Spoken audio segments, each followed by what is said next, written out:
When I was a teenager, I was incredible. You see, I knew everything.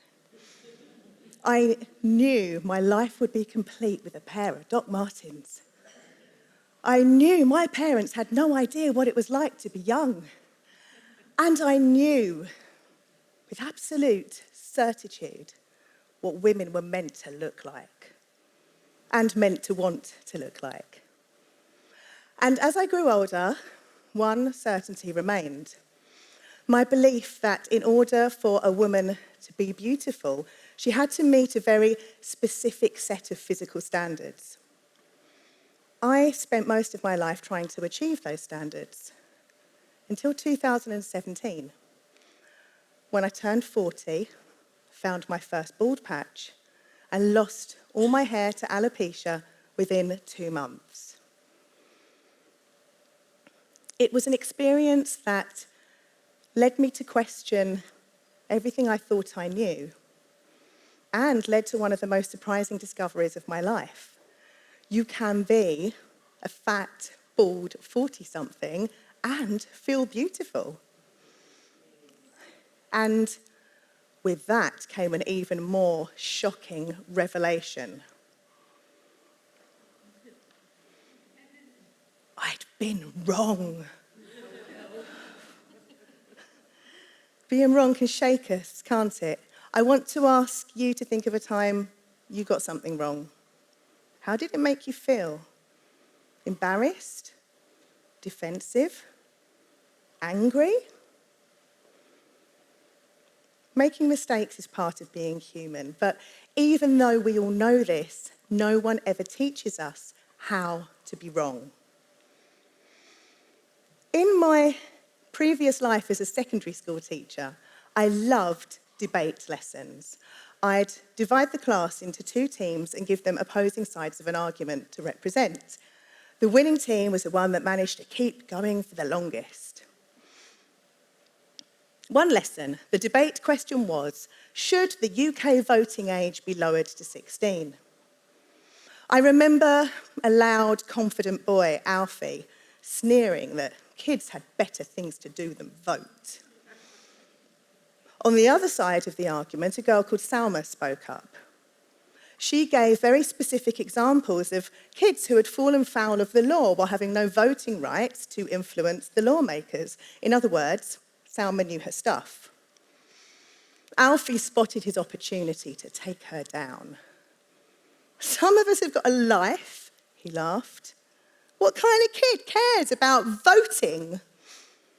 The class cheered as Alfie's team chalked up another point. 15 years on, I recognised the flaw in my strategy. Why did I teach those kids to keep ploughing on, becoming more and more entrenched in a single-minded perspective? Instead of emphasising winning, why didn't I teach them to listen? Why didn't I teach them to learn from each other?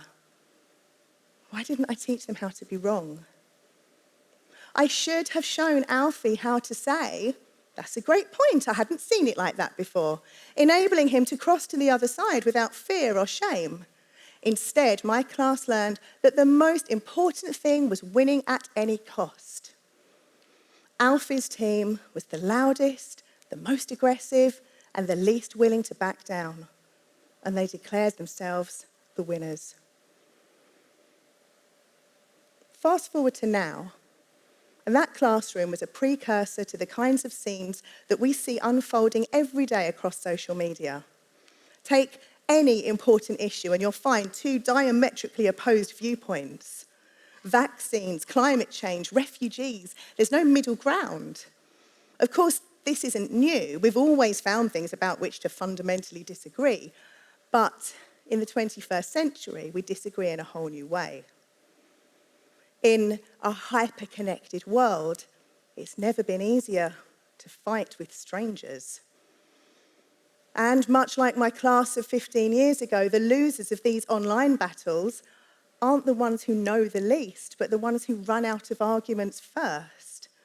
And this has far-reaching consequences. We feel constant pressure to keep proving our point in the face of doubt. Even when, if we're completely honest, we're not all that sure of the facts.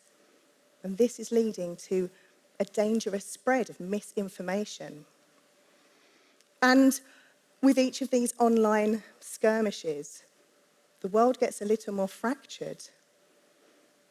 Honestly, I fear for the UN peacekeepers of the future, sent to war-torn countries to try to help mediate a peaceful solution, only to find unyielding leaders who grew up believing that considering an alternate viewpoint was a sign of weakness, and who steadfastly refused to back down no matter the cost.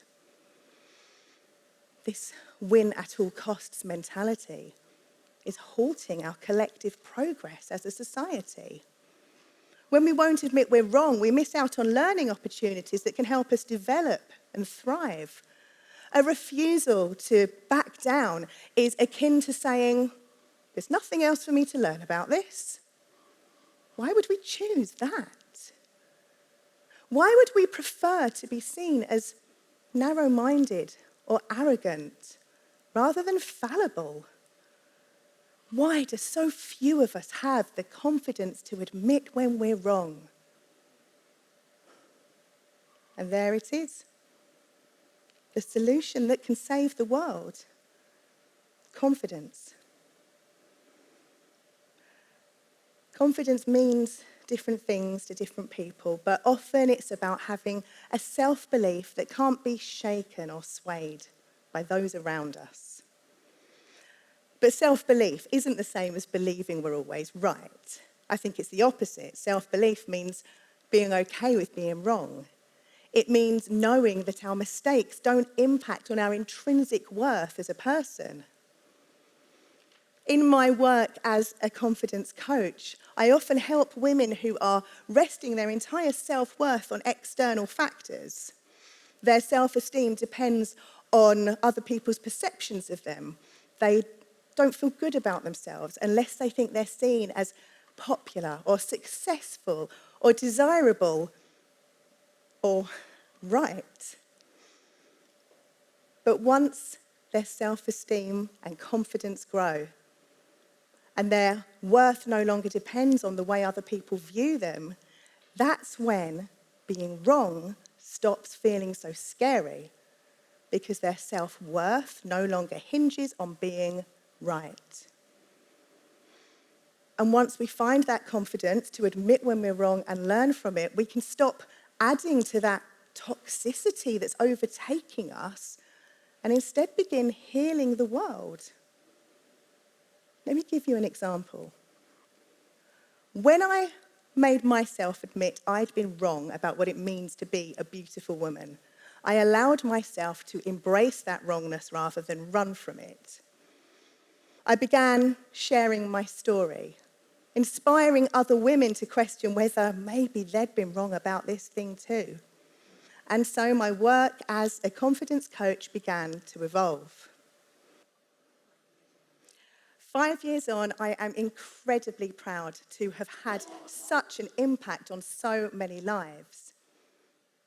And it all began by seeing and admitting that I'd been wrong. Or how about my debate class with children who are now adults? It took over a decade for me to see how wrong I'd gone with them, but I saw it in the end. And now, when I visit secondary schools as a speaker, I'm doing what I should have done then. I am encouraging those kids to truly listen to each other. It's a challenge for sure. Oddly enough, these teenagers know everything too. But that makes it all the more rewarding in the moment when I spot that flicker of insight, in the moment when they see it's okay to step down when they've been shown a better way. I may have made mistakes with a previous generation, but by acknowledging those mistakes, I'm able to do better now. I'm able to have a positive impact on the leaders of tomorrow, who might just be willing to listen to those UN peacekeepers because a teacher once showed them it's okay to be wrong.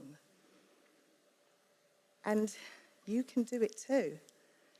Together, we can repair our splintered world by having the confidence to educate ourselves and unlearn our mistaken thinking. And it all starts by recognizing that your worth can't be measured by the number of times you're right. By accepting this truth, you can have an impact. You can notice the effect when others see you simply say, "I was wrong." Next time you are in an argument on social media and it becomes clear that your opponent has more knowledge than you do, watch how it disarms them when you simply say, "I hadn't realised that, thank you." The more we model stepping down from an argument, the more we begin to normalise it as an accepted response. Societal behaviours change when enough individuals lead the way. And so, with that in mind, we also need to commit to making it easy for others to be wrong too. It won't surprise you to know that research shows that people who think being wrong will cause others to think less of them are less likely to admit when they're wrong. And so, we need to make it easy for them. We need to show them that they don't have that right. When you notice them make a mistake, respond with kindness and compassion. Facilitate safe spaces for people to say, "I was wrong."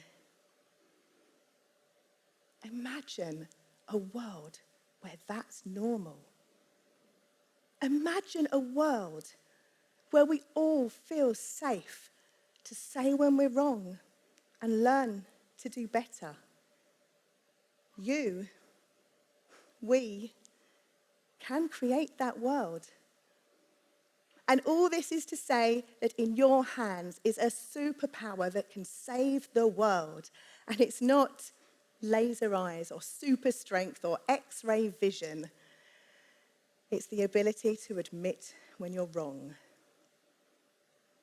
Although, of course, I might be wrong about all of this. And if I am, I'm happy to admit it. Thank you.